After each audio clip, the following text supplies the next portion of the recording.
Hey there, Citizens Paler here, and welcome back. Today we're talking weapons of 3.5. I'm going to go ahead and take them all out, run them through their paces a little bit, and give you some basic opinions on them. Before we can get into this, though, we got to talk a little bit about buying this stuff. So, if you watched a previous video I put together, this was actually one of my more popular videos where I went through and I tested all the different weapons in, I think it was 3.4, it might have been 3.3, put together a spreadsheet, a Google document to show where you could buy them at and all that stuff. Well, I went ahead and was about to do all that again today, and, well, half of them aren't there. This isn't the old bug. One of the things I complained about very early on when this patch first went live and everything was the ship kiosks were commonly not populated. You'd walk down, you'd walk into a shop, and there would be nothing in there, nothing on the walls. It would just be empty. The database was not loaded in. That's not what I've been running into. I'd go in, and there are items in the shop terminals that I can buy. But at least in terms of ship weapons, at least half, if not close to 2/3 of them, are not available in the persistent universe that I can find. I've checked all the major landing locations: Port Olisar, Grimhex, Levski, Area 18, and Lorville. These weapons are not in those shops. I've also been to half dozen of the different R&Rs, and they sell ship components, engines, coolers, those things. I've yet to see one that sells ship weapons. So I don't know where a bunch of these ship weapons are. We're missing some of the big ones, like the laser repeaters, the Panther, the Badger, the Bulldog, those, one of the more common ones. Those used to be available at Grimhex. They're not there. I can't explain it. The way it was working up in 3.4 was, for the most part, energy weapons were at Grimhex, ballistic weapons were at Port Olisar, and then there were a few oddball ones. There were like the attrition lasers that were specifically added in, sold by Hurston Dynamics, that were available in Lurville. There was also an energy scatter gun. I forget what they were called. Let's see. Can I see them? Where's ships? What were they called? Scattergun, the Havoc, that's Dominance. The Dominance 1, 2s, and 3s. Those were also available in Lorville. So there were a few odd ones mixed out, but that was generally how it was. You go run down to Port Olisar's, the Dumpers Depot. Like, none of the ballistic weapons that used to be there are there, and they're also not at Lorville, Grimhex, any of these other places. I don't know where they're supposed to be. There's a few weapons in there, but the vast majority of them are missing. For description, down below in the description, I will put the Google document. I am trying to update it. I'm trying to put it in. This time I'm actually putting prices, because I did notice that there's actually more variation on the prices than there were before. Some of the weapons are a lot more common. The distortion cannons, they seem to be in game, no problem. You can buy them. Yeah, pretty much all the distortion. Some of the cannons are in the new Singe cannons. That's one we're going to talk about.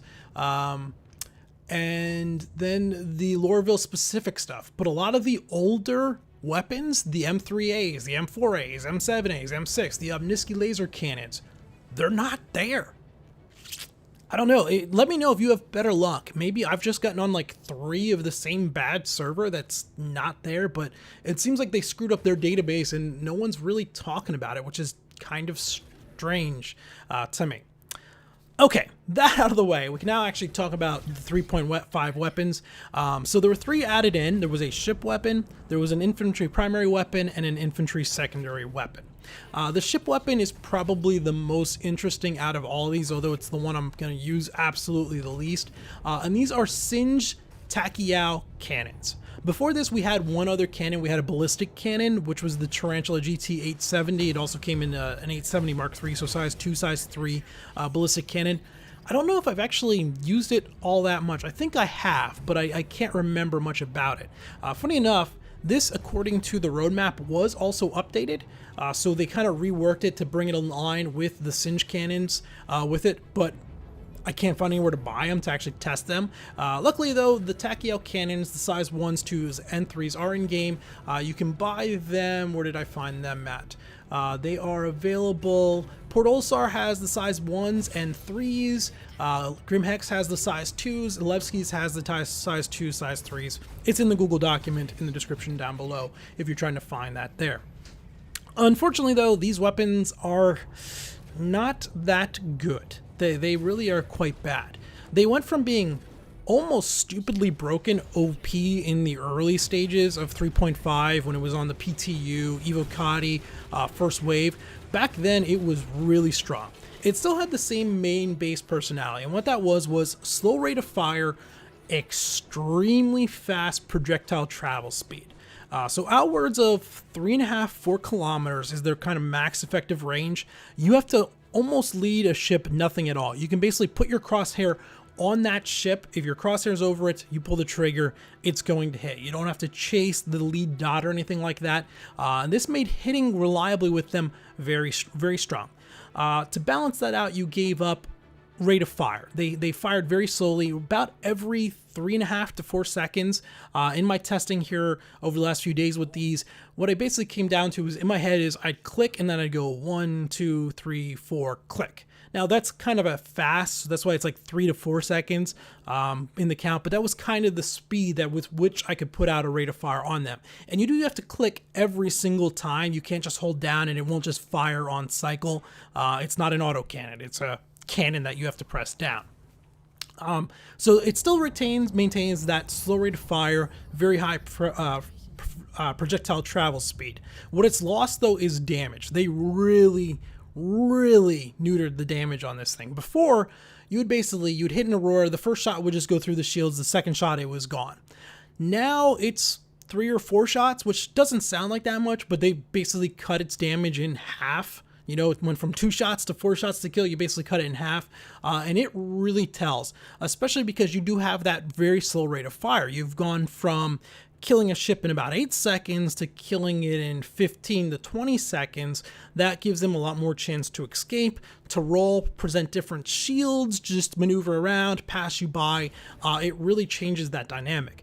Now, that was probably needed. You know, on the other side, it was just way too strong, but now they feel way too weak. They don't have the output, I don't think, to really justify them, to where I really didn't like them. I found them to be very subpar from where they were.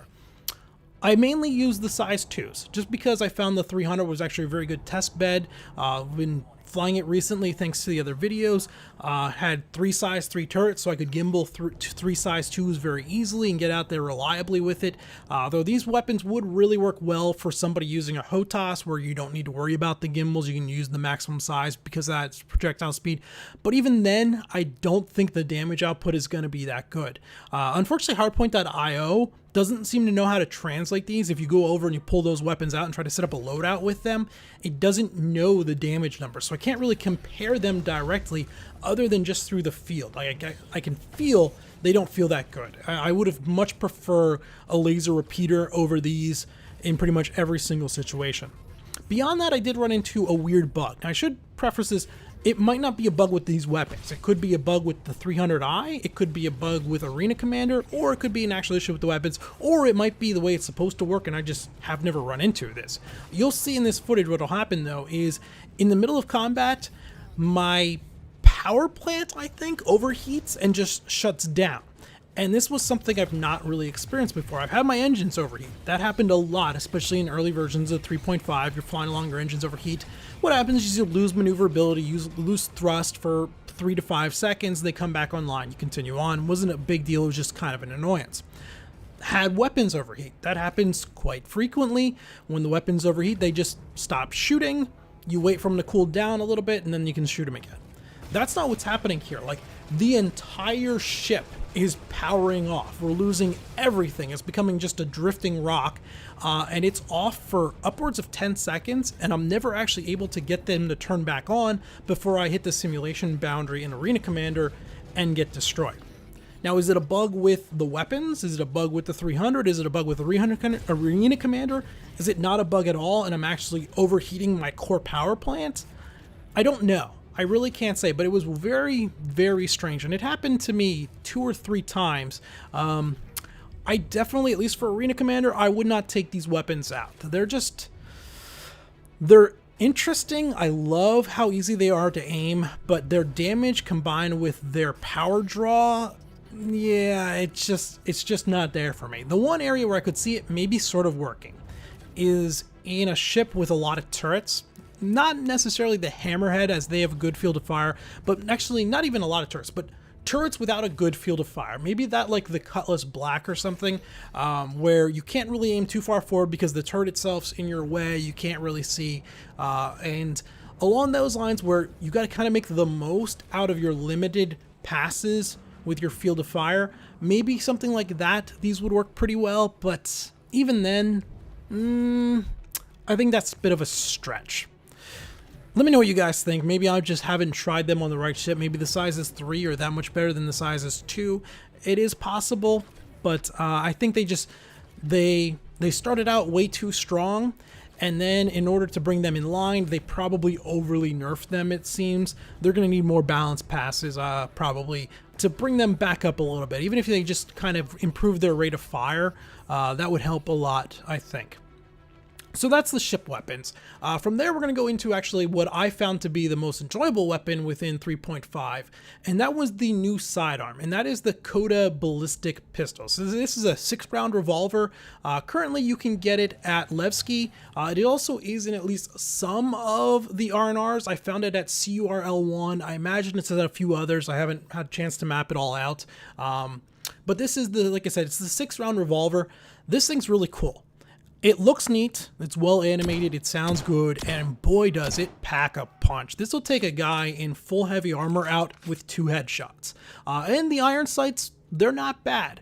They're not great. You know, the gun itself does have a fairly large body for a hand cannon type thing. Ideally, I'd like a little red dot sight on there just to lower the actual body of the weapon down on the screen a little bit so I could see a little bit cleaner, but they're not bad.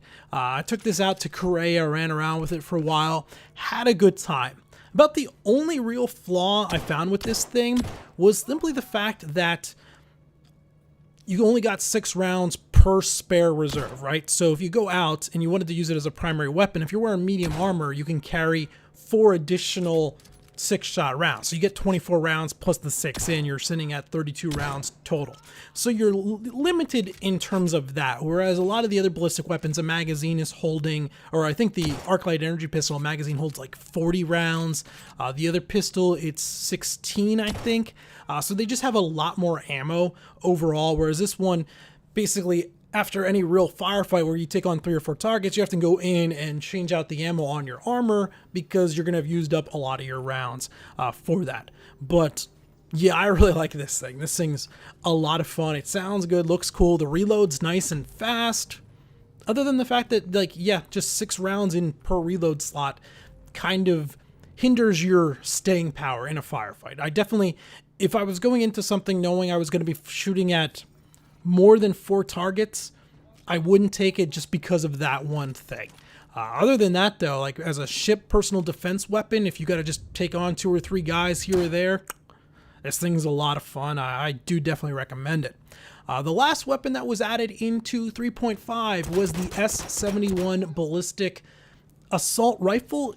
It's called an AR. I'm labeling it as an AR. Realistically, it's more of a marksman rifle. No alternative fire on this. No alternative fire on the hand cannon either. It's just single shot. There's no fan the hammer type thing or anything like that. But the S71 Ballistic Assault Rifle, it's more of a marksman rifle or DMR, single round. This thing, it's okay. It's perfectly fine. I found it to do what it needed to do fairly well. Now, it's available at Grim Hex. That's the only place I found it that I can actually buy it. Grim Hex, 3,892 credits. It does have a 30-round magazine, and it can fire almost as fast as you can pull the trigger. You can a little over-chamber it like that, but it's got a good rate of fire. You can probably get about 6 to 8 rounds out very quick on good accuracy. There's not a lot of recoil to it. Stopping power, it's hard to compare because I was messing with the Coda. It definitely doesn't have the stopping power of the hand cannon, but compared to other rifles, it feels higher than them per ballistic, though I'm not sure that actually is going to work to reliable use. Mainly because of the server and the movement and everything. Trying to hit a moving target that kind of their movement isn't always predictable because the algorithm that kind of predicts where they're running isn't always the best. If a target's sitting still and you can just line up on it, very nice and easy. But as soon as I was engaging more than one target or the target was moving around, I kind of felt like I'd rather have just had something that was automatic where I could put more rounds down range. Probably would have been a little more reliable. As server performance gets better, as they rework this algorithm, making things just a little more smooth in terms of aiming at targets and stuff, and or more how the targets are going to move around the environment, this thing will probably have more use. This thing would probably do really well when they finally start to put maybe, when you go down to these stations and you have to clean them out and everything, maybe instead of just 4 turrets outside, there's 4 turrets plus 6 or 8 guys, right? So you can come in, you can approach from the outside and pick them off as you move in, kind of use it again as that marksman rifle rather than like go with the sniper rifle or whatever. It would probably work pretty well as that. Just in close quarters, yeah, it's not really what it's designed for use, or designed to be used for. Its main use isn't really in game right now, and that's a little unfortunate. It's not bad. It does have probably the most usable scope out of any of the weapons in game right now. This includes the sniper rifles. It's just cleaner than a lot of the sniper scopes, and its magnification isn't so high. It makes it good at that 20 to 40 yard range, so that wasn't bad. It's an okay rifle. I still think I would take the P4 AR just for the rate of fire over this, or pretty much the Custodian or P8 SC. I think any of those three I'd probably take over this right now. Once the game comes along and there's more, especially PvP, real world, where you're shooting other players down at landing pads and stuff at range, then this thing might have more use. You don't get a lot of that right now in the persistent universe, though. So there we go, guys. Those are the 3 weapons of 3.5. Like I said, there will be a Google document link down below. It's going to have all of the stuff broken out in it. And if you're the guy that stole this and copied it, I found your copy, you're welcome to have it. Just have yours up to date and accurate. That was my biggest annoyance. Yeah, someone took my document. They copied it page for page, or link for link and everything. And then they started updating it for 3.5, but they only did like half of it. So I couldn't even use theirs because theirs wasn't accurate either. So that's kind of annoying. All right, guys. Until next time, this has been Paler. Thanks for watching.